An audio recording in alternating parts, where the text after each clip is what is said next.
con la colaboración de Ateneo Libertario, Escola Pedagogium Cos, Radio Sant Boi. Hola, buenas. En el capítulo número 15 me acompaña una persona muy especial que durante 4 años estuvo haciéndome compañía en clase y es Paco Sánchez. Muy buenas, Paco. Buenas, pero no como compañero, ¿no? No, como compañero no, nos llevamos una cierta edad, pero sí como maestro de secundaria y la verdad es que guardo muchos recuerdos de él. ¿Qué clases hacías? O sea, ¿qué clases me dabas a mí? Bueno, y al resto de... Bueno, yo soy licenciado en Geografía e Historia General, por lo tanto, todo lo que sea relacionado con la historia, pues yo te os daba Ciencias Sociales, Valors Ethics, Historia de la Música, del Arte... Bueno, más o menos por ahí me muevo. Qué bueno. Y tú, me acuerdo que eras el tutor de tercero y cuarto de la ESO. Claro, yo tenía la Tere, me acuerdo, en tercero y cuarto C, y en primero y segundo tenía a Vicente también. Que sí. te da recuerdos, Tere. Le he dicho que venía y me ha dado dale recuerdos a Óscar. También me la ha dado Magda y Ángel. Sí. ¿Qué recuerdos tú en la secundaria? ¿Qué tiempos aquello? Sí, estamos hablando de Pedagogium Cos, el colegio que ya lleva más de 60 años en Sant Boi, y yo llevo 38. Yo soy ahora el más antiguo, el más antiguo, no de edad, pero sí la persona que lleva más tiempo en la escuela. Soy el veterano, ¿no? Para mí fueron 4 años y me lo saqué todo a la primera en secundaria, pero son 4 años que recuerdo mucho porque venía del Santo Tomás, de hacer párvulos y hacer la primaria, y para mí era un cambio como decir, ostras, qué colegio, un colegio nuevo, todo nuevo, manera de enseñar nueva, y la verdad es que eso es maravilla. Sí, no, yo también te recuerdo. Lo primero que me viene a la cabeza cuando te veo o sé de ti es que eras muy buena persona, un buen alumno, de esos alumnos que hablan muy poquito, siempre con cierta sonrisa en la cara, y yo te vi muy feliz. Sí. La verdad es que tengo gratos recuerdos de tu presencia. No eras uno de los chicos populares, ni tampoco de aquellos chicos que pasan desapercibidos, pero sí que es cierto que había una buena conexión positiva. Has sido una persona que, creo que vale la pena. No era de los macarras en clase, la verdad es que me portaba bastante bien, aunque aunque creo que me saqué la ESO con un suficiente bien, no era muy buen estudiante, pero no pasa nada. Pero después de ahí pues me saqué la profesión que estoy ejerciendo ahora, que es auxiliar de enfermería, que creo que soy de los pocos que me saqué una titulación, o sea, salí de la ESO, estudié una profesión y me dedico a esa profesión, que hay mucha gente. Por ejemplo, luego se hicieron aquellos de los grupos, el 1, 2 y 3, que eran como los más listos, los medios, y hay gente que iban al grupo 1 y no hicieron nada. Y ahora no están haciendo nada, o se dedican a ser teleoperadores, o dices tú. No, y ya no solamente a nivel profesional, sino que hay gente que se le recomendó, por ejemplo, a gente que sacaba suficiente, pues que hicieran ciclos, hicieron bachillerato. Sí. Y yo creo que se desprestigia mucho los ciclos formativos o la formación profesional. Y yo pienso que es válida para cualquier tipo de persona, tengas buenas notas como que tengas notas más regulares. No significa nada, simplemente que es lo que quieres hacer en el mundo, ¿no? En la profesión. Si quieres estudiar una cosa, pues a lo mejor lo que te interesa más es hacer ciclo, pero parece como que todo el mundo tiene que hacer bachillerato. Yo creo que no es correcto. Hoy, por ejemplo, hoy en día las carreras, sí, entre que tienes que tener mucha nota para poder entrar en una pública, pero aunque estudies en una privada, no siempre tienes a lo mejor no porque te saques una carrera vas a trabajar a lo mejor en eso, porque a lo mejor no hay mucho trabajo o no tiene muchas salidas, ¿no? O sea, no sé, y que además que estudiar es que no es nada barato. No, ni barato, y además la decisión de lo que vas a estudiar. Yo pienso que un chico de 15, 16 años tiene que plantearse el que estudiar. Yo pienso que es complicado, pero también tienes el derecho a equivocarte. Yo siempre les digo a mis alumnos que yo tengo 4 sobrinos, los 4 se empezaron haciendo unos estudios y acabaron haciendo otro, y no pasa nada. Es decir, no está reñido con... Yo creo que lo importante es saber qué es lo que quieres, y si no lo sabes, pues puedes equivocarte y cambiar. Pero luego tiene la titulación, Que efectivamente. Al fin y al cabo luego tienes una titulación, pues que a lo mejor no te sirve para según qué profesión, pues sí que te sirve para currículum, para decir, pues mira, yo tengo ese estudio, tengo esta carrera y, pues sí. Y es lo que totalmente. Al fin y al cabo es lo que pesa.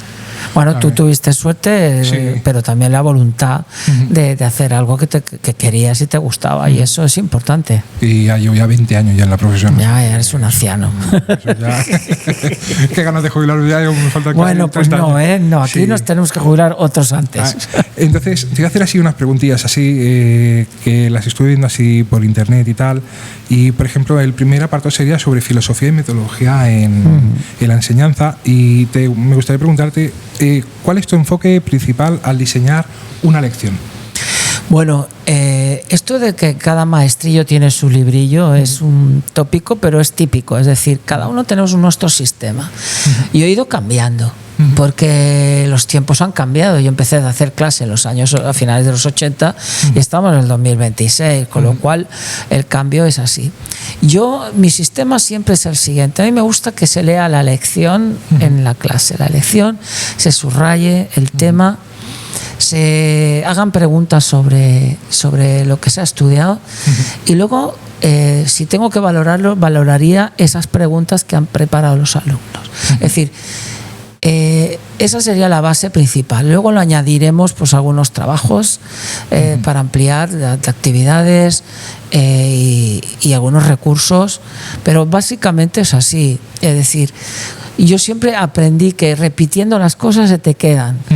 No hago que se aprenda de memoria nada. Actualmente no es así. La parte memorística la hemos perdido, pero no quiero que se pierda del todo. Pero sí que creo que y considero que la lección se tiene que trabajar poniendo vídeos, poniendo una imagen. Se puede aprender de muchas maneras. Yo he ido cambiando de una cosa más estándar y más memorística a algo más atractivo para el alumno, porque la historia no siempre es atractiva ni a todo el mundo le gusta. Sí. Yo, por ejemplo, acabé en el año 2004 en el Pedagogium COS, o sea, del 2000 al 2004. La tecnología ha avanzado mucho. La tecnología ha avanzado muchísimo. Entonces, ¿tú cómo utilizas la tecnología? ¿Cómo integras la tecnología a la hora, por ejemplo, de enseñar un tema?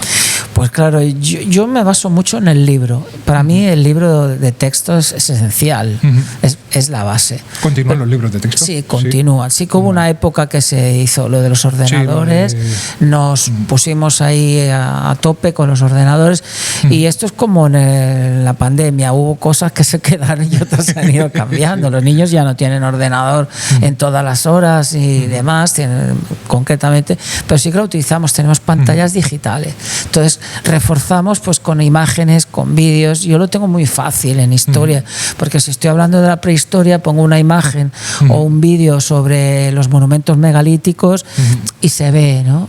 Es más difícil en otras materias, pero yo lo tengo mucho más fácil. Sí. La verdad que sí. O sea que, por ejemplo, a la hora de, o sea, sería como una manera de motivar, por ejemplo, a tus estudiantes a que se aprendan la lección, ¿no? Es que a veces en la clase tienes que hacer un poco estos memes que has visto, que el profesor es un poco todo, aparte de profesor es psicólogo, pues también tenemos una parte de payaso, de circo. Entonces también tenemos que animar, porque si no eres un amargado, si no eres aburrido... Entonces, no le tiras el borrador todavía a la gente. No, borradores no tiramos. Porque ¿sabes qué pasa? Que claro, ahora ya no hay tiza, es decir, no se usa la tiza apenas. Es horroroso el polvo ese. Pero utilizamos rotuladores. Pero que recuerdo la tiza, yo me acuerdo la profe Tere siempre escribía, si hacía a lo mejor clases y escribía un montón de números en mates y llenaba la pizarra entera y digo, se le acababa la tiza. Yo me acuerdo que habían tizas cuadradas y ella siempre llevaba las redondas. Sí, porque las cuadradas se quedaron antiguas y las redondas ya teníamos incluso un portatizas. Sí, eso tenemos en alguna clase pizarra de tizas, pero muy pocas. Ahora todos rotuladores. Seguimos escribiendo. Yo pienso que una clase donde no se escriba la pizarra no es clase. Ahí es. Para mí, yo me he vivido siempre con pizarra y yo creo que la pizarra es básica. Ahí es. Desde un dibujito, aunque sean 4 rayas, pero si no se escribe la pizarra es como que no estás trabajando. Es verdad. O sea, es como si no te puedes dedicar a ser profesor si no hay una pizarra. No. Es así, es algo elemental. Es básica. Y otra de las preguntas así en este bloque sería, ¿qué importancia le das al trabajo cooperativo frente al individual? Supongo a ver, tiene trabajo, sus pros, ¿no? Y sus prontas. Y sus contras. Sus contras, sí. Aprenden los niños a trabajar, pero nos damos cuenta que cuando hacemos un trabajo en grupo en clase, ahora te explicaré cuando es fuera, en clase hay 2 que trabajan y 2 que no. Intentamos que sea heterogéneo, pero cuesta, y los niños que trabajan más o son más aplicados, pues les cuesta tirar adelante a los demás. Entonces no es fácil, pero es básico, porque ahí es donde aprendes a trabajar en grupo, porque en la sociedad verás que hay gente que en tus trabajos pues también colaborará y otros que se escaquearán. Sí. El problema está cuando pones trabajos en grupo fuera, porque hay muchas quejas de los padres, que si no pueden quedar, que si el niño no viene a las reuniones, que si no... Entonces, claro, yo he intentado que los trabajos en grupo no fueran fuera de clase, sino que fueran en clase, porque al menos lo ves. Y luego es difícil puntuarlos, porque claro, es que yo he hecho más que entonces hacemos lo que es la autoevaluación y la coevaluación, que ellos mismos también se valoren, que esto antes no se hacía. Y ahora yo creo que vamos un poco en la línea, ¿no? Pero no es fácil el trabajo cooperativo, y los individuales, pues hay niños que lo saben hacer muy bien y otros que no. Entonces ahí está, que podemos compensar un poco. Yo no haría grupos muy masivos, máximo 3 alumnos. Porque también, por ejemplo, claro, si haces, por ejemplo, un trabajo en grupo de alumnos y tal, siempre estarán los que se llevan más bien y los que no se llevan tan bien. A lo mejor en ese grupo que eso es otra. Hay gente que a lo mejor es que este no es más mi amigo y es mi amigo, mi amiga más del otro grupo, entonces no voy No sé si te ha pasado, a mí me ha pasado que cuando yo era niño íbamos a jugar a algo y te quedabas de los últimos porque eras un patata en el juego. Pues eso pasa también en la escuela. Es decir, si les dejas escoger, se van escogiendo los colegas, algunos porque saben que trabajan y otros porque para liarla, pero siempre quedan algunos. Y a mí eso hay que evitarlo. Entonces, a veces los grupos los elegimos nosotros. Creo que así, a dedo, e intentamos que sea equilibrado. Nos podemos equivocar. Sí, pero siempre se hace de la mejor de las maneras. Sí, intentamos. Y voy a ir así pasando al segundo bloque sobre evaluación y gestión del aula. ¿Cómo gestionamos, cómo gestionan los conflictos o comportamientos disruptivos en clase? Bueno, pues esto es otra. Hay alumnos y alumnos, ¿no? Sí, este es un problema de la educación actualmente. Está clarísimo. El poder trabajar en silencio es como un mito. Para mí no hay un sistema, porque yo cuando veo, por ejemplo, algunos compañeros nuevos que están ahí preocupados por el temario y tal, digo, no, si lo más importante es estar en la clase y saber llevarla más o menos y ver. Yo creo que depende de la persona. Yo no he tenido grandes problemas en las clases y lo he intentado llevar de una manera siempre desde el punto de la ironía. A mí la ironía siempre me ha funcionado a la hora de reñir, a la hora de hacer cosas, porque ni es serio, pero tampoco es broma. Y entonces el alumno pues crea confianza contigo en ese sentido. Entonces te lo dice a uno que está girado: jolín, parecéis la niña del exorcista, todo el rato girados. No es lo mismo que pegar un golpe en la mesa o gritar pues no. El profe Manolo, me acuerdo, era Manolo Cantón, de tecnología, se sacaba el zapato, me acuerdo, o se sacaba el cinturón.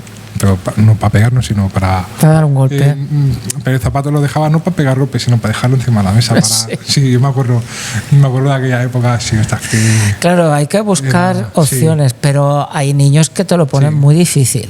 Y entonces, pues estos, para gestionarlo, pues a veces funcionamos pues con castigos tipo sal fuera del aula, o luego hablamos, pero vamos, es un rollo, es de lo peor. De cuando yo me fui del cole, que acabé la ESO, hasta ahora, ¿crees que los alumnos son peores en ese sentido? ¿Son más gamberrillos o...? Mira, no.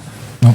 Te voy a decir que el mundo de la escuela es como el mundo de los pitufos. Siempre habrá el pitufo gruñón, el pitufo sabio, el pitufo trabajador, más de una pitufina, por suerte.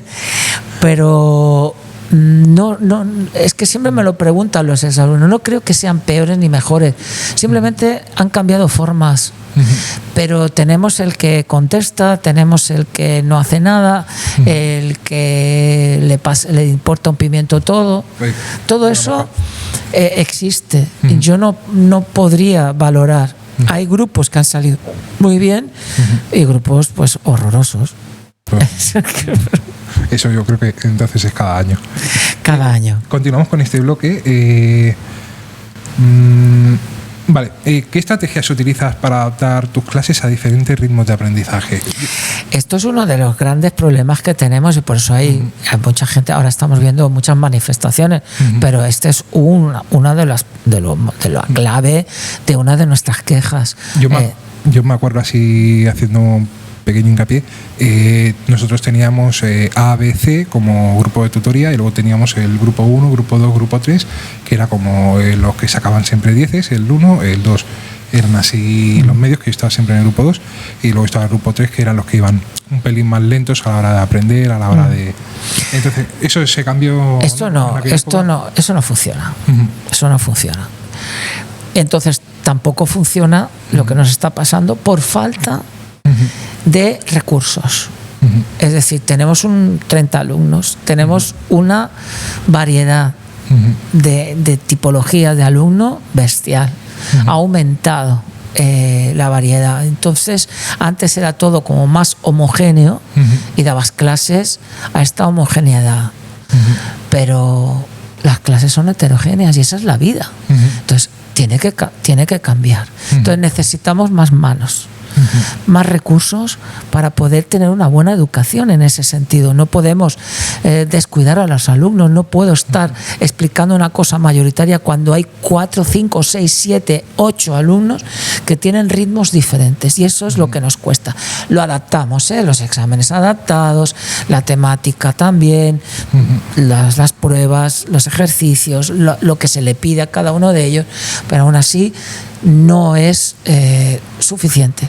Y esa es una de las grandes demandas. No estamos pidiendo solo que se nos equipare económicamente como la sociedad está interpretando, sino queremos una buena educación y para ello nos faltan recursos.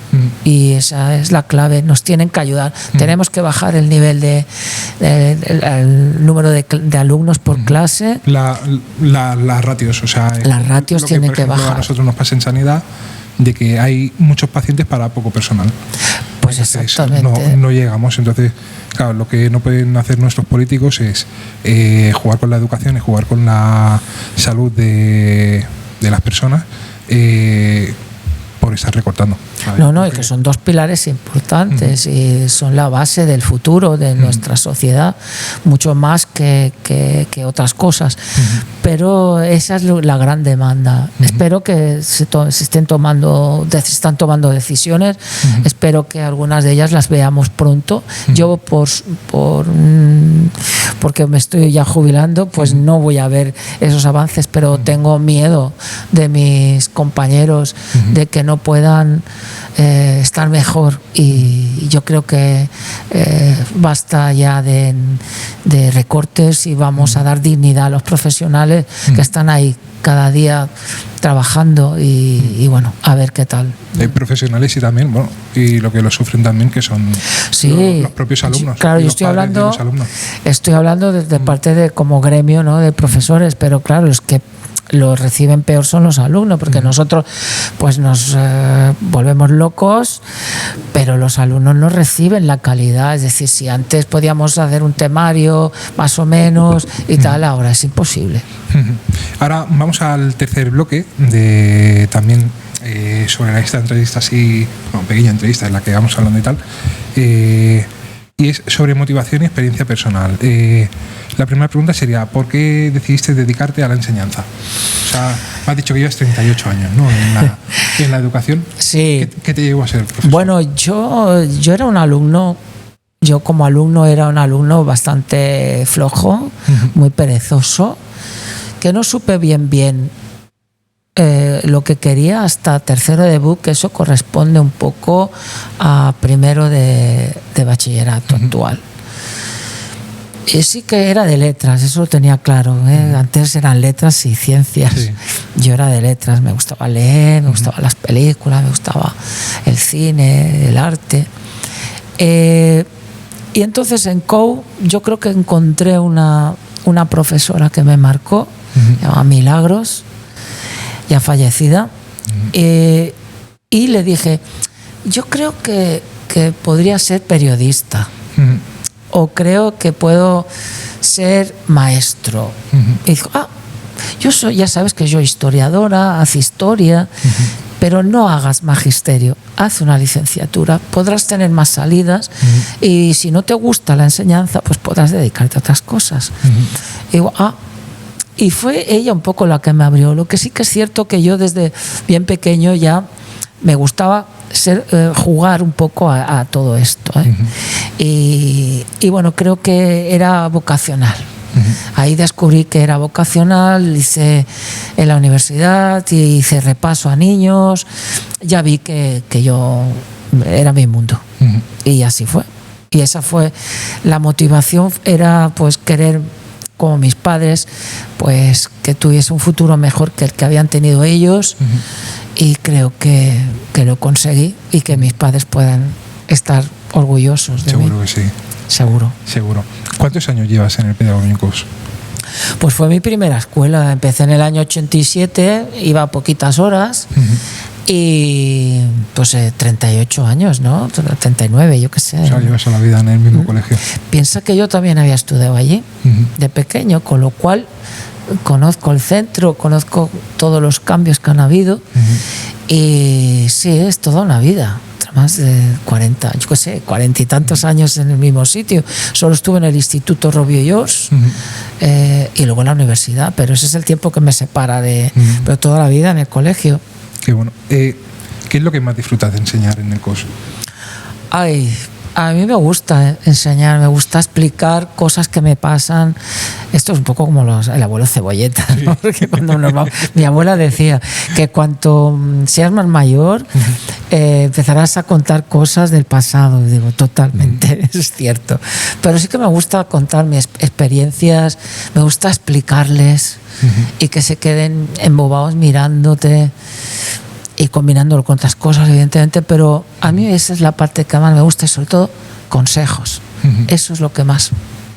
Aconsejar en todo. Sí.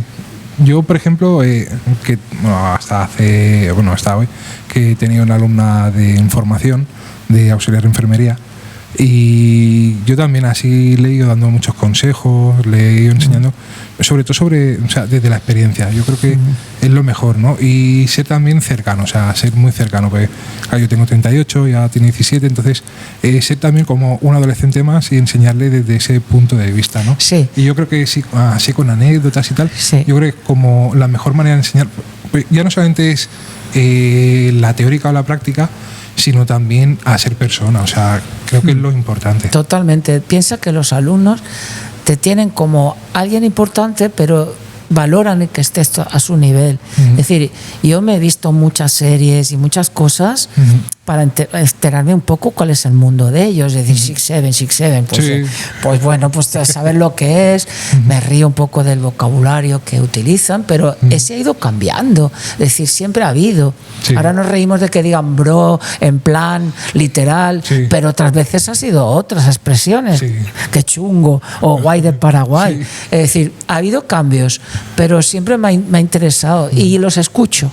Hace unas semanas un alumno me dijo, yo estoy viendo la serie esta, te la recomiendo, Paco. Pues yo la he visto. O sea, igual que yo les doy información, ellos también me la dan. Sí. Pues no le hago caso en la música, eso sí que no. Cuando me hablan de Bad Bunny, no. Ahí sí que no les hago caso. Cómprate los discos, ve al concierto. No. Como mucho iría a la casita para chafardear, pero no para escuchar la música, para ver quién hay allí. Yo perdona que te diga, pero yo no sé cómo hay artistas que pueden llegar a vender tanto y a... Bueno, Eso es otro tema, que se puede hablar largo y tendido. Ahora los haters de Bad Bunny, por ejemplo, me estarán poniendo a parir. Bueno, da igual. Pero, bueno, es un artista y ha hecho conciertos y saca... Es un fenómeno social y cultural. Sí, eso sí. Está claro. Te puede gustar o no. También lo fue en su época otros personajes y no tienen por qué gustarte.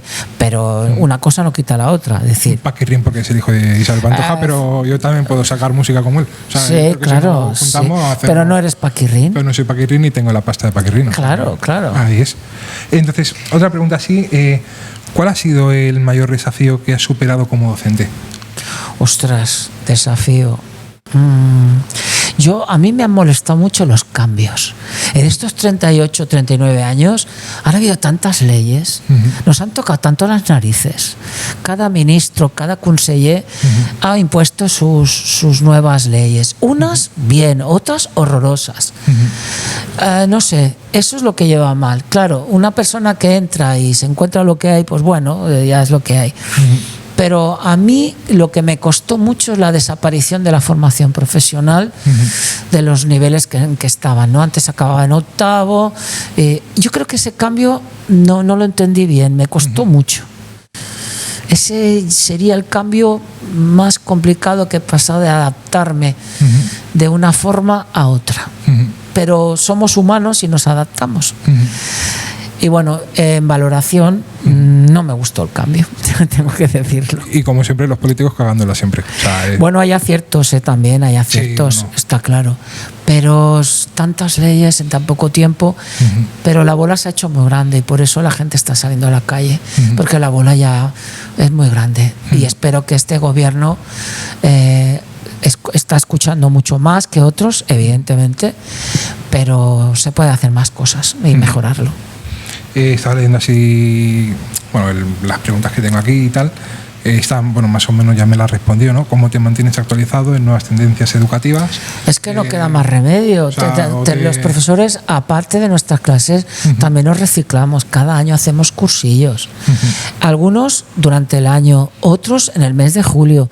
Yo durante muchos años fui a la Escuela Rosa Sansat, me he apuntado a un montón de cursillos para luego estar escuchando constantemente. Es que tenéis 3 meses de vacaciones y no puedo con esta historia, porque sí, son meses de vacaciones que no lo tienen en otros gremios, es cierto, pero a mí cuando hay un sábado que estoy trabajando, corrigiendo en mi casa, alguien me pregunta qué podía estar haciendo en vez de estar corrigiendo, o quedándome en el colegio 2 horas más porque tengo que hacer tutoría porque a los padres no le va bien la hora que yo tengo dentro de mi horario. Eso sí. Cuidado, es que y a mí eso me indigna porque habla la gente que no tiene conocimiento, y que lo tenemos todo muy ahí, pensamos que es como, voy allí y estoy siempre ahí en el colegio. Bueno, pues también hago cosas fuera, me tengo que preparar cosas. En el colegio no tengo tiempo de prepararme mis cosas. Yo me preparo cosas para el curso siguiente durante el verano. Y yo trabajo en verano, sí. Aparte de mis vacaciones, yo me preparo cosas en verano para llegar en septiembre, pues bueno, con cosas preparadas. Yo sé lo que voy a tocar, me cambian el libro, me cambian cosas, pues tengo que adaptarme. Así que menos cachondeito con el tema de las vacaciones, porque me cansa. Yo he visto profesores en habitaciones de hospital que estaban visitando a sus familiares corrigiendo y corrigiendo exámenes. O sea, y en el metro ver a gente y en el tren corrigiendo portátiles, los fajos de los exámenes, sí. Y corrigiendo exámenes. O sea, sí. No es lo más duro, lo de corregir exámenes. Hay otras cosas, por ejemplo, las reuniones de padres. Hay mucha burocracia también ahora, sobre todo a final de curso. La semana que viene, que es la última, están todo el día haciendo cosas, no paramos. Bueno, yo estoy más tranquilo por la parte de jubilación. Pero el que no está ahí para disfrutar una jubilación temprana, estar ahí en clase desde por la mañana hasta por la tarde-noche. Pues, un buen profesor nunca puede mirar el reloj. Si lo mira, estás perdido. Porque estás ansioso de salir a una hora, estás ansioso de que la clase no acaba, y siempre lo llevamos el reloj porque es necesario para controlar, pero no podemos depender de él. Si dependemos, malo. Sí. A ver, como tenía ¿qué más preguntas todavía? ¿Cómo quieres que te recuerden tus alumnos? O sea, cada vez que, por ejemplo, acaban la gente y salen de cuarto de la ESO y tal, y abandonan el colegio, ¿cómo quieres que te recuerden? Mira, claro, tengo muchos exalumnos, han pasado por mí, pues ya ves, tanta gente como gente que tiene hasta 50 años, ¿no? Muchos empiezan diciendo, eras muy buen profesor, pero muy buena persona. Yo me quedo con lo segundo. Yo creo que tenemos que educar para hacer buenas personas. Ese es el lema de nuestro colegio de Pedagogía UNCOS. Si sabes más o sabes menos, también depende mucho de lo que yo te puedo enseñar, pero también de tus capacidades y también de tu familia. Pero el demostrar que tú eres buena persona y que quieres y los quieres formar como buenas personas, corregirlos y demás, yo creo que es básico. Yo me gustaría que se recordase, era una buena persona. Con eso me conformo. Es lo que me dice también, bueno, mi alumna de prácticas, que digo, pues al fin y al cabo es lo que yo quería, ¿no? O sea, ya no solamente enseñarte, sino también a ser mejor persona, porque creo que es lo que te va a hacer más profesional todavía. Sí, totalmente. Si hace falta. Y bueno, esto lo puse, creo yo, tu mejor y tu peor momento como profesor. Para que, o sea, tu mejor momento, no sé, algún momento así. Mira, y tu peor momento en... Ha habido muchos mejores, pero una de las cosas que me gustó muchísimo fue cuando una exalumna que era y que es cantante y actriz, que se llama Dolo Beltrán, grabó, o sea, estaba haciendo un programa de televisión donde varios conocidos y famosos tenían que hablar del profesor que les marcó en su vida.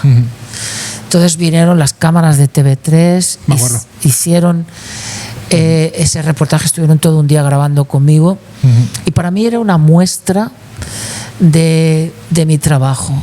Y eso era en vida, ¿no? Es decir, eso es lo que me encantó, es algo que lo viví muy grande, ¿no? Ese sería el momento más alegre, entre muchos. Hay muchos momentos, por ejemplo. Quiero aprovechar este momento así. Bueno, que quería también dar las gracias a Sound 3Cat, que es el perfil de Instagram de TV3, al que voy también muchas veces de público a algunos de sus programas también. Bueno, y también quiero aprovechar este momento para invitar a Dolo Beltrán también a poderla entrevistar en el podcast, y también que te entreviste. Yo también, Paco, o sea, que no puede ser, ¿eh? O sea, tiene los micros abiertos, y Paco está aquí al lado en Radio Samboy también para poderte hacer una buena entrevista. Pues sí, porque ahí en Mestres, el programa es Mestres, en uno de los capítulos, se hicieron pocos, unos 10 o 12, pero... O sea, se habló muy bien de mí, y como persona motivadora a que ella se dedicara a lo que le gustaba. Y eso es básico. Si pude llegar a esa persona, yo creo que vale todo lo que he dado, ¿no? en mi trabajo. Ahí está la clave. Y que te lo hagan en un programa de televisión y se vea, pues todavía más, porque hay mucha gente que me lo ha dicho personalmente. Pero eso fue muy, muy visual, ¿no? Muy, muy viral, y eso me encantó. Ha habido muchos momentos más, pero pues, me has pedido uno, pues yo te digo. Sí. Y en cuanto a lo malo, yo he sufrido mucho cuando algún niño se ha hecho daño, o se ha caído, se ha dado un golpe. Lo llevo mal. O cuando ha dado un ataque de ansiedad. Claro, los veo muy indefensos, y eso a mí, yo siempre que veo una excursión, lo primero, cuando llego, bueno, se pueden portar mal, mira, pueden, yo que sé, tirar algo, no sé qué, pero que se hagan daño, es que lo llevo fatal. Hemos cambiado. Antes los llevábamos hasta en coche al hospital nosotros. Ahora no, ahora tenemos que llamar a las familias. La familia, sí, pero piensa que los llevamos hasta el hospital. Estábamos con ellos allí esperando en la sala mientras venían los papás. Yo eso lo llevaba mal, Lo llevaba mal, porque yo recuerdo un niño de un viaje de Roma que se hizo daño en la rodilla. Claro, en Roma, que tienes que caminar, el niño con la pierna que no podía. era una angustia de decir, ¿qué hacemos? Porque tú tampoco eres ni médico, ni tienes que ir tomando decisiones. Y encima también fuera de aquí, de España. O sea, que decías, fuera.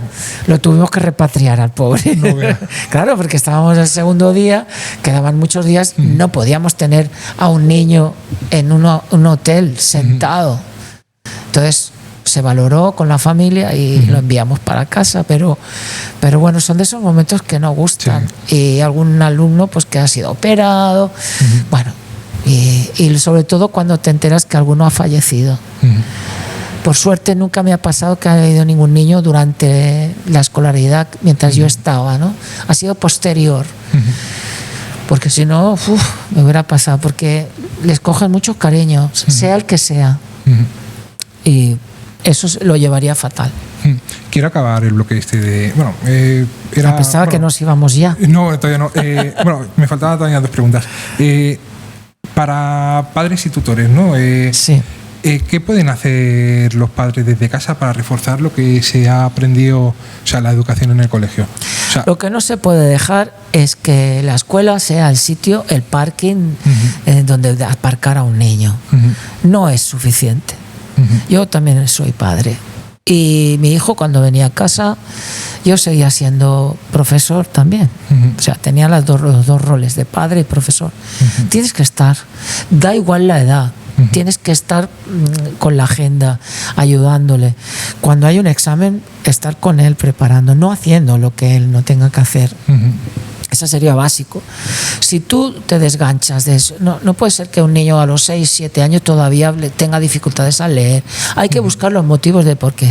Y si es por dejadez, hay que ponerse las pilas. Cuando el profesor le dice a un padre, tiene que reforzar tal, hay que hacerlo. Yo con mi hijo iba en el coche y íbamos cantando las tablas de multiplicar. No pasa nada.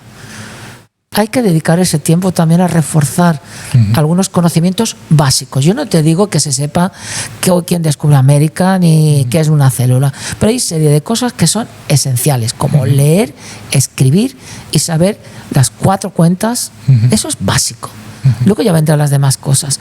Un padre no tiene que ser un profesor, pero sí que tiene que colaborar. Y no puede ser que nos dejen todo a nosotros. Eso a nivel de conocimientos. Y a nivel de persona, de actitudes, los tienen que corregir. Si tú llegas tarde como padre, el niño llega tarde. ¿Quién es el culpable? El padre.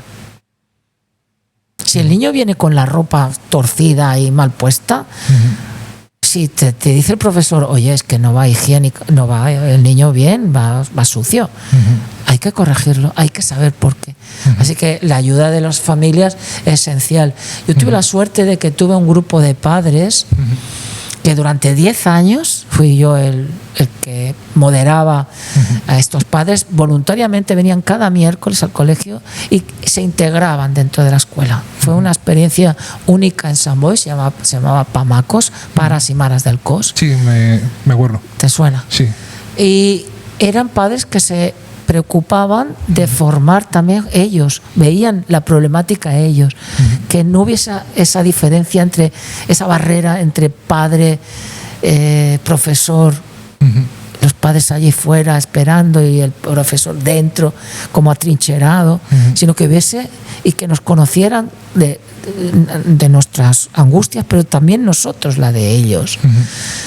Tiene que haber más colaboración, la escuela tiene que estar más abierta a los padres, y los padres, no digo que tengan que participar, porque lógicamente, pero sí preocuparse y no criticar tanto en las puertas del colegio, porque se convierte a veces en la crítica. Pues mira la profesora esta, pues mira este profesor, siempre estamos igual. No, entérate de por qué se hacen las cosas, ¿no? La educación empieza siempre en casa.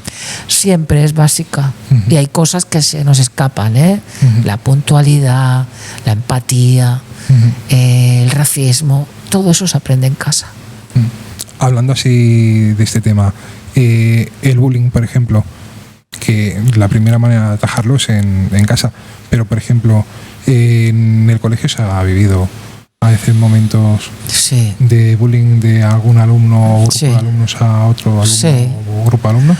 Sí, es algo que está ahí en nuestra forma de ser. El que lleva gafas es un gafotas, el que tiene los ojitos rasgaditos es un chino, y así es toda la vida.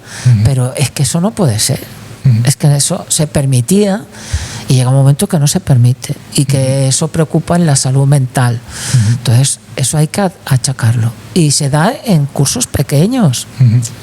Pensamos a veces que son los adolescentes, pero viene de antes. Por lo tanto, estamos en una situación todavía más relacionada con los padres, ¿no? Con la familia. Es decir, si yo voy conduciendo y hay un señor que cruza mal y le insulto porque por su color de piel, en vez de decir, pues mira, ese dónde va, pero le añado un adjetivo racista, el niño está detrás en el coche y lo oye. Pues vamos a evitar esas cosas. Estamos aprendiendo. Yo creo que todos estamos aprendiendo a ser menos machistas, a menos homófobos, a menos racistas, pero cuesta mucho todavía. Pero sí que hay niños. La respuesta que muchos te dicen muchos chavales es: sí, es broma. No es broma cuando el otro llora se siente dolido. Se siente dolido. Entonces hay que aprender que las bromas, si no son consentidas, no es broma. Pero sí, es uno de los problemas que tenemos en las escuelas. Hasta aquí la entrevista como profe. Ahora vamos al segundo bloque y voy a hacer un cambio así en los bloques, y quiero que me hables, porque te escuchan mucho también en Radio Samboy. Sí. ¿En qué programas estás en Radio Samboy? Pues mira, en Radio Samboy estoy en 3 programas, por si fuera poco. Empecé en un programa de cine, Charada. Aportaba la parte musical. Era esporádico, pero me dijeron: no, a partir de septiembre tienes que venir todos los viernes. Bueno, pero el cine es una gran pasión, pero mi gran pasión de toda la vida es la música. Entonces propuse hacer un programa de música, que solamente era poner canciones, un poco de lo que se llevaba hace un tiempo, ¿no? La radio fórmula. Sí.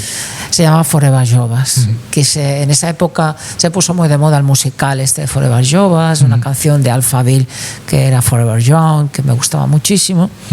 Y creo que era, pues eso, adecuado, porque ponía canciones del pasado, pero también del presente y tal.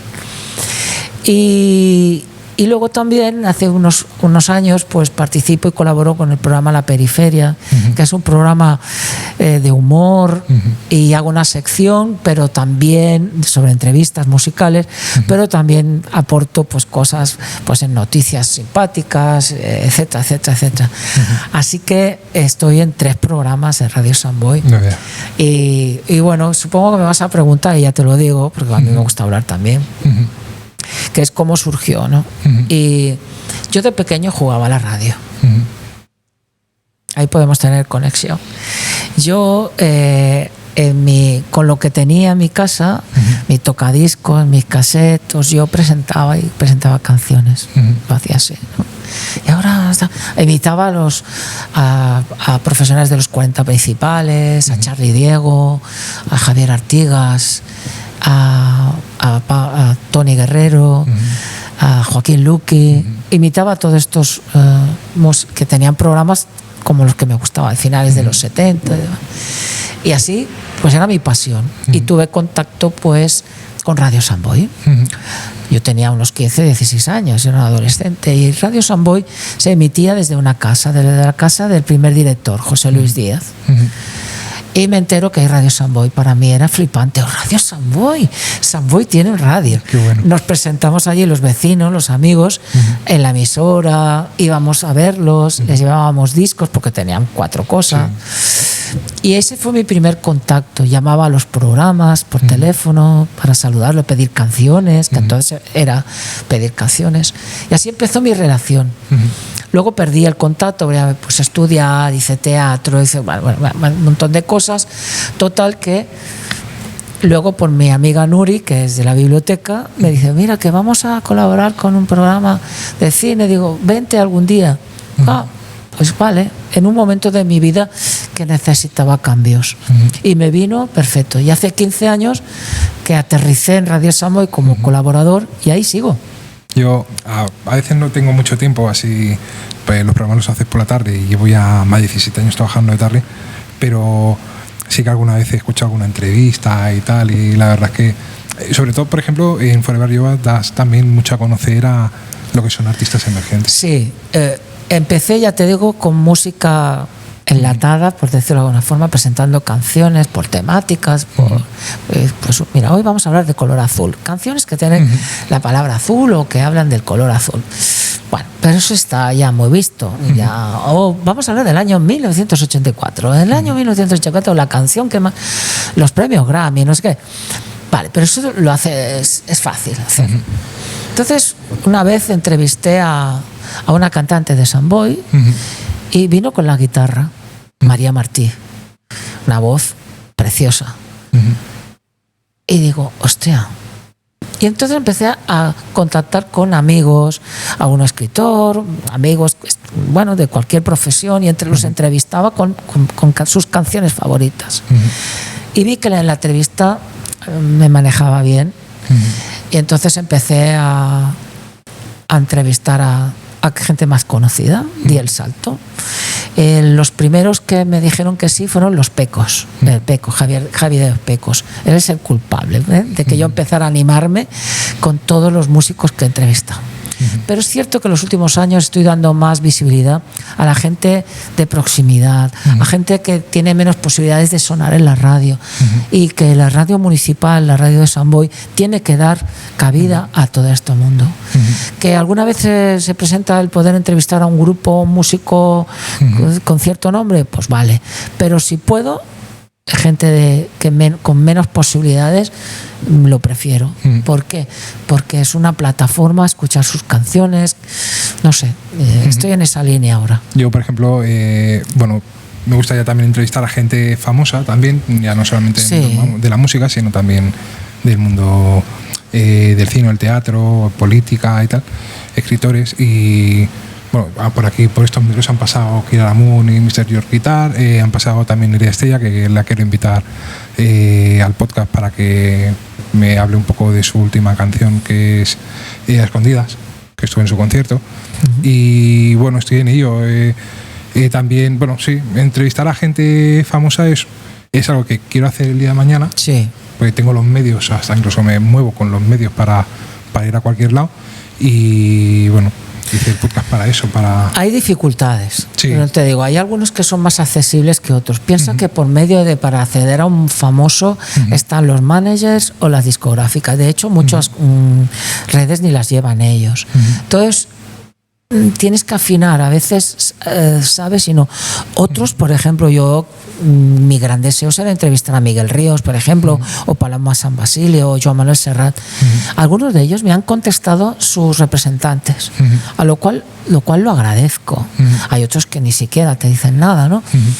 Pero yo lo entiendo. Una radio local, una radio municipal o un podcast es complicado para este tipo de músicos que están un poco ahí en el estriato. Pero sin embargo hay otros que te dicen que sí. Por ejemplo, Ramoncín, que me dijera sí, y le dije, yo agradecido, gracias Ramoncín por esta entrevista, porque te traigo unos discos para que me los firmes.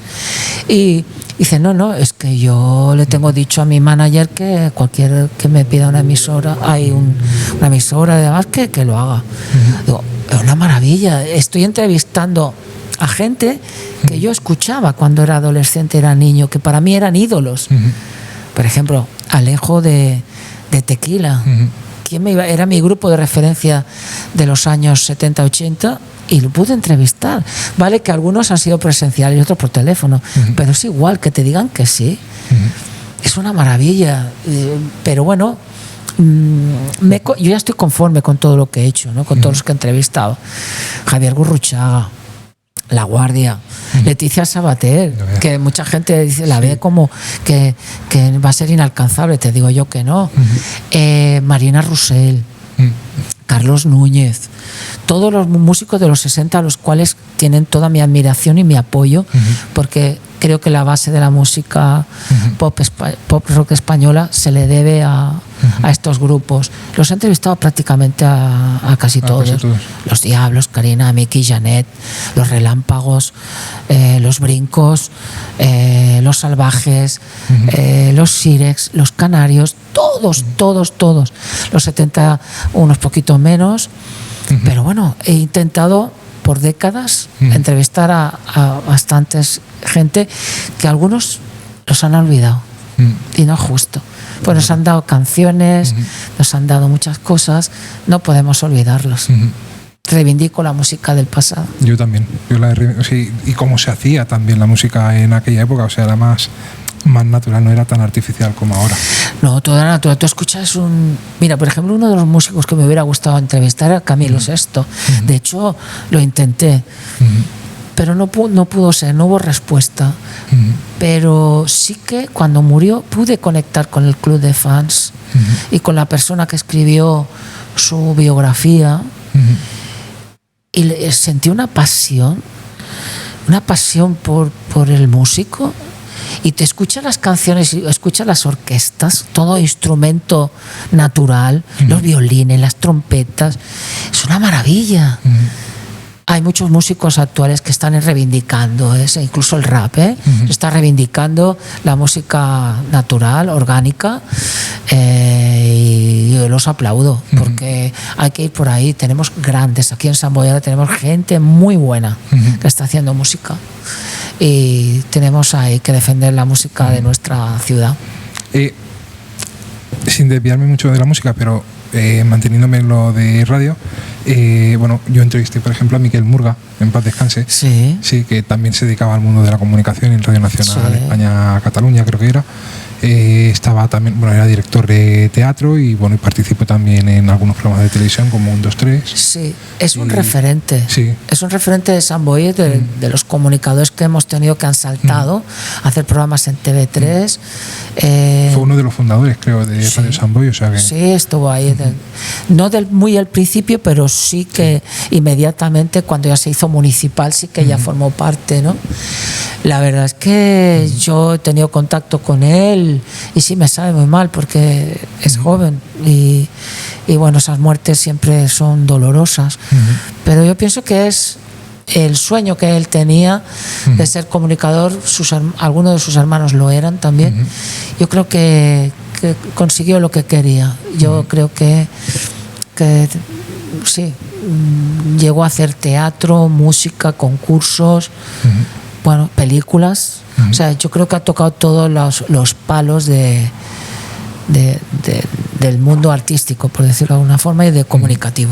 Yo desde aquí quiero dar el pésame a la familia por si me ven el vídeo o algo, porque no tuve la oportunidad de conocer a la familia, pero bueno, y quería agradecerles que Miquel estuviera en mi podcast para poderle entrevistar, y creo que fui el último en poderle entrevistar con vida, o sea que quiero agradecerles a la familia y sobre todo darles el pésame.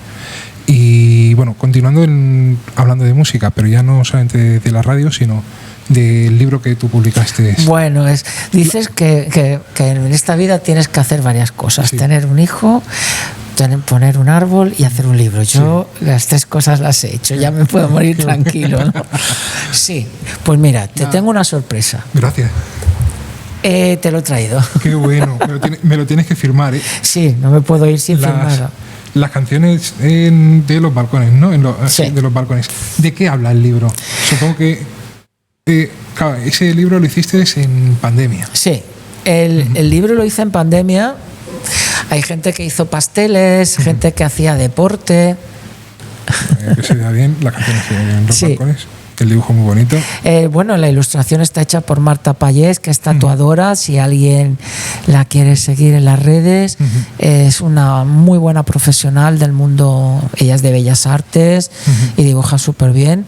Me captó totalmente la idea que tenía, que era de un balcón que saliese la música contra el virus del coronavirus. Pues nada, como todo el mundo, pues estuvimos confinaditos aquellos 3 meses. Aparte de mi profesión de la educación, que fue horroroso, el conectarte con los ordenadores con los niños. El Zoom, ¿no? Era el famoso programa, ¿no? Horroroso. ¿Cómo se puede explicar? Pero bueno, hicimos lo que pudimos. Yo, desde mi punto de vista, ¿no? Los que estabais confinados. Claro, porque es que esto sale... A ver, esto tiene una explicación. Yo quería hacer un programa de radio basándome pues en las canciones que yo oía a las 8 de la tarde. Por eso oía muchas en los balcones, variedad. Y fui recopilándolas, ¿no? Y me puse, pues eso, que sonaba a las 8. Entonces está un poco ligado un poco contigo, es decir, porque tú mientras yo estaba aplaudiendo y haciendo esto, tú estabas trabajando. Sí, en el hospital. Pues así que qué época tuvo aquella, eran gafas, 3 mascarillas, pantalla, batas, bolsas de basura, era horrible, o sea, trabajar en la pandemia de sanitario fue horrible. Y creo que es... Claro, en aquella época éramos superhéroes, y no éramos superhéroes, éramos enfermeros, auxiliares, fisios, médicos, y no, o sea, yo aquella época la viví, era bastante dura. Sí, fue dura para mucha gente, pero especialmente con ese miedo, ¿no?, que había en el cuerpo, sobre todo en los hospitales, porque alguien tenía que estar con los enfermos, porque los que estábamos en casa, pues mira... Aquello ya cayó en el olvido, porque la gente ya... parecía que el mundo iba a salir más justo, iban a ser mejores personas y, o sea, nos equivocamos por completo.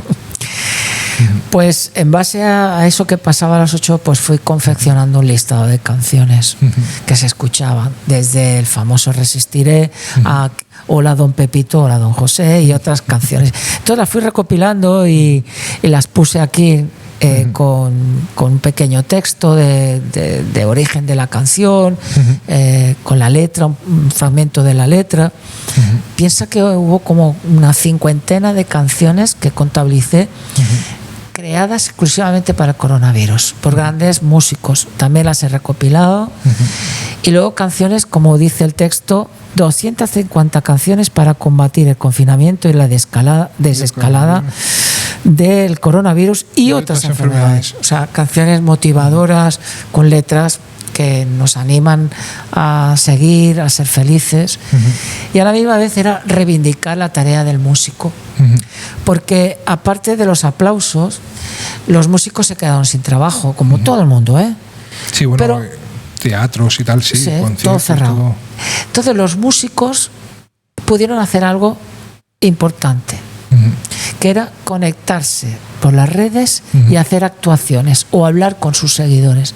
Y eso fue muy bonito. Eso calmó mucho a la gente, aparte de otros pues que hacían deporte y tenías que hacer con ellos, o pasteles, o aprendimos muchas cosas.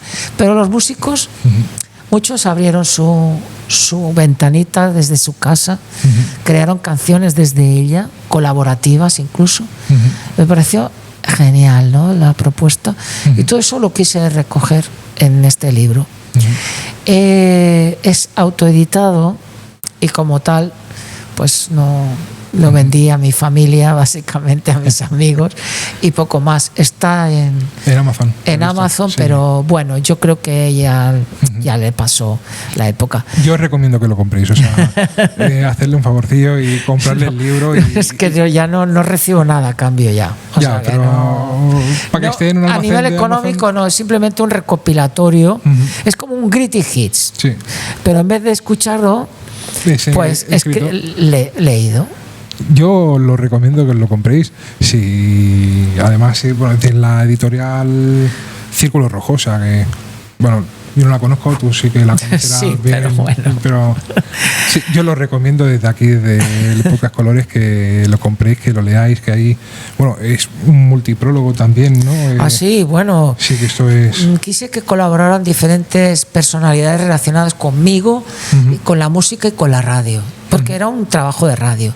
Entonces, pues, hago un compositor, hago un locutor, mi directora, la Àngels, del colegio, Dolo Beltrán también está ahí, Chávez y Diego, compañeros como Israel Gordón, y también, por supuesto, la alcaldesa, que siempre ha apoyado todas las iniciativas musicales, entre otras, ¿no? Pero todas las actividades que he hecho, ha estado presente y a la que le debo muchísimo por su apoyo, su cariño y su amistad. Les quiero decir que también está ahí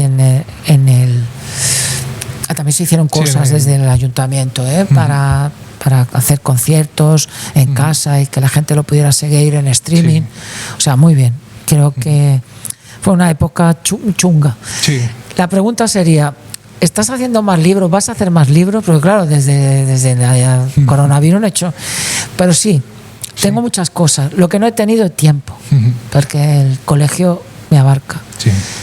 Pero en estos próximos 2 años volvemos a hablar de algún libro más. Sí. Bueno, no puedo decir nada más, pero... Tú tienes los micros abiertos. Sí, gracias. Cuando quieras son tuyos y puedes venir a hablar de tu libro y hacer Te lo agradezco. Sí. Y nada, y bueno, hasta aquí la entrevista, Paco. Muchísimas gracias. Gracias a ti por invitarme. Por haber venido. Y por recordar cosas. Sí, qué tiempos aquellos, sí.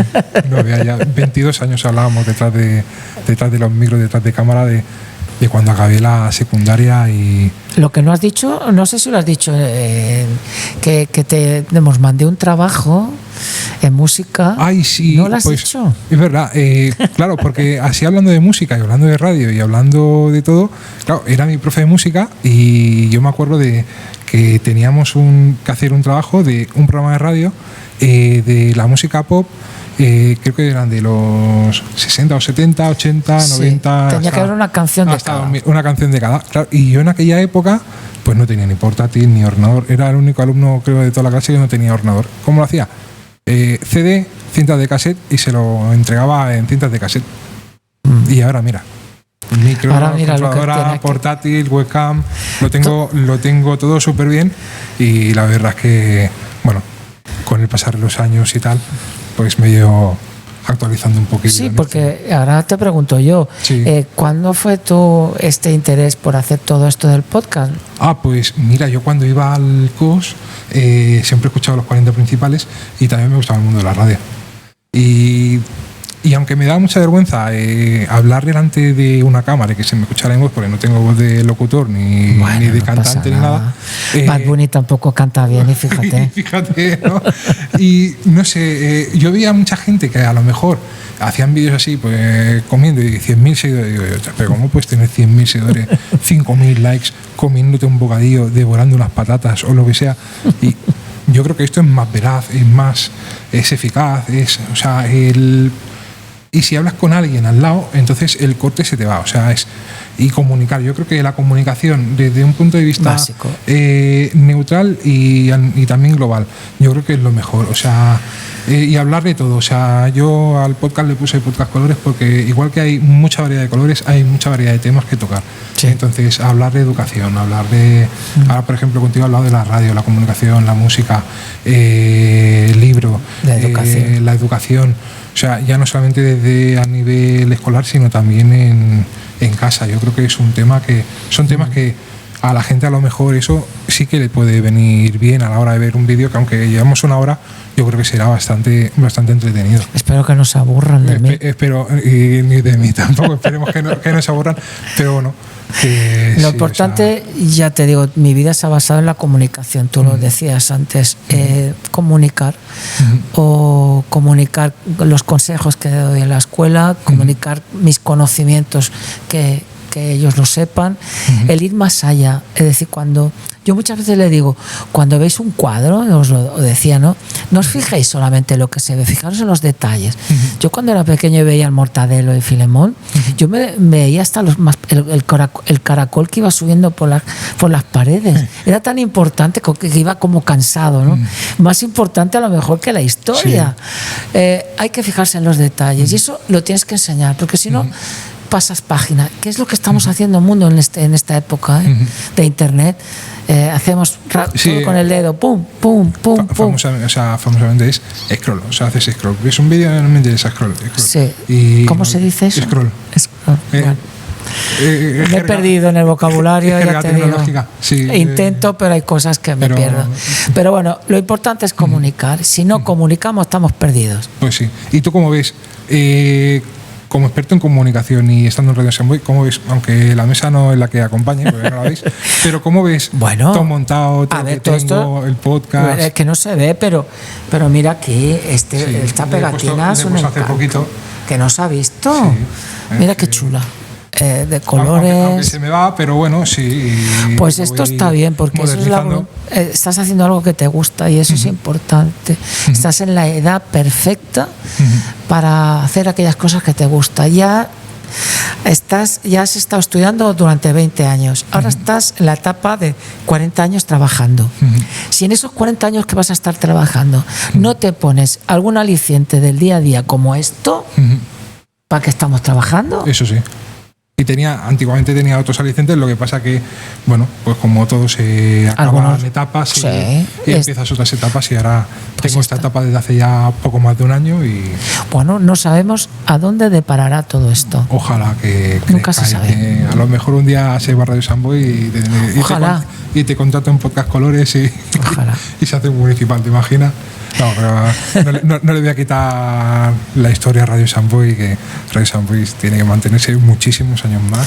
Sí, claro que sí. Es nuestra emisora, la tenemos que querer. Y además quiero que la gente entre. Que no sea como una tienda que está ahí. Hay mucha gente que pasa por el escaparate, por la acera, lo mira desde fuera. No, pero es que puedes entrar. Es como la biblioteca, tú entras. Pues en la radio también. Amigos, vecinos, tenéis que entrar a la radio, sentaros allí con nosotros. Si no pasa nada, si no somos nada del otro mundo, somos gente como todos. Lo que pasa, hacemos lo que nos gusta, con pasión, pero podéis venir y sentaros y ver un programa en directo y os lo agradeceríamos. Nos falta eso, ¿eh? Una anécdota que tengo yo de Radio Samboy es cuando llamábamos, por ejemplo, al programa de Bernat o Tony Fernández también, que tenía un programa, no sé, Tony Fernández si cambió de radio o qué. Sí, no lo recuerdo. Bueno, tenían un programa que se llama Password, 89.4, y me acuerdo yo que eran así preguntas y tal, y creo que por cada pregunta te llevaba 5 singles. Claro. Pues yo en casa todos los discos de música que tengo son de Radio Samboy. O sea, sí, poquitos discos tengo yo comprados de la Maratón, del Super 3 o algo, pero todo lo demás son singles. Pues ahora nos regalamos singles porque no nos traen singles, no hay manera. Pero en aquella época sí, a lo mejor aceptamos 5 preguntas, 5 discos, y ahora te llevas 25 discos en un sobre estos grandes y te llevas para casa y los escuchabas. Sí. O sea, antes se hacía mucha promoción, las discográficas venían mucho a la emisora, ahora no, porque no se venden CDs, que es el soporte, ni los discos. Entonces todo está digitalizado, te lo envían por MP3, lo digo bien, o WAP y poco más. Sí. Es decir, pero bueno, lo que hay. Yo guardo muchos recuerdos de Radio Samboy. Claro que sí. Y del COS también. Sí. Gracias. Pues nada, Paco, muchísimas gracias por haber venido al podcast. Muchas gracias, Óscar. Estos son tus micros también. Gracias. No os perdáis la entrevista, no os perdáis la entrevista y darle al like si os ha gustado también, suscribiros al canal si no estáis suscritos y nos vemos en la próxima. Que bien. Hasta luego.